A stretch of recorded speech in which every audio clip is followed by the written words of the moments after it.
L'intensificarsi dei lavori della TAV nel comune di Vicenza, ampiamente annunciati in questo periodo, è stato motivo di pressione in città, soprattutto a livello sociale.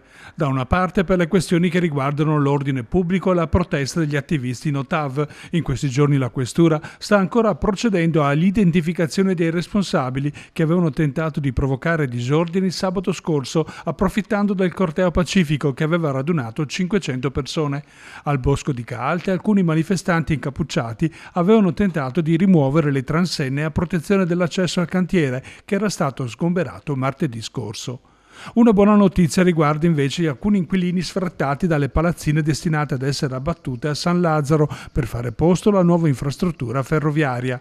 Molte famiglie non erano riuscite a trovare alloggi alternativi a costi sostenibili. Il problema era stato portato all'attenzione del prefetto, che aveva mediato con Iricav e il comune di Vicenza. In questi giorni sono in consegna i primi 6 degli 11 appartamenti di emergenza abitativa messi a disposizione del comune e ristrutturati a tempo di record da MCPS.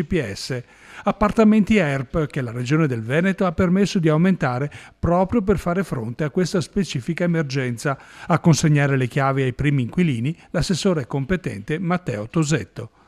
Con una settimana di anticipo oggi stiamo consegnando i primi 6 appartamenti degli 11 nuclei familiari interessati dalle sfrattatità. Un importante lavoro fatto tra istituzioni guidato dal prefetto di Vicenza, qui ringraziamo, dal contributo economico di Iricav. 11 appartamenti di nostra proprietà vengono ristrutturati e messi a disposizione di queste famiglie. 6 dei quali appunto troveranno spazio in queste settimane e gli altri 5 entro il 18 di agosto. Un protocollo importante che risponde a un problema altrettanto complesso.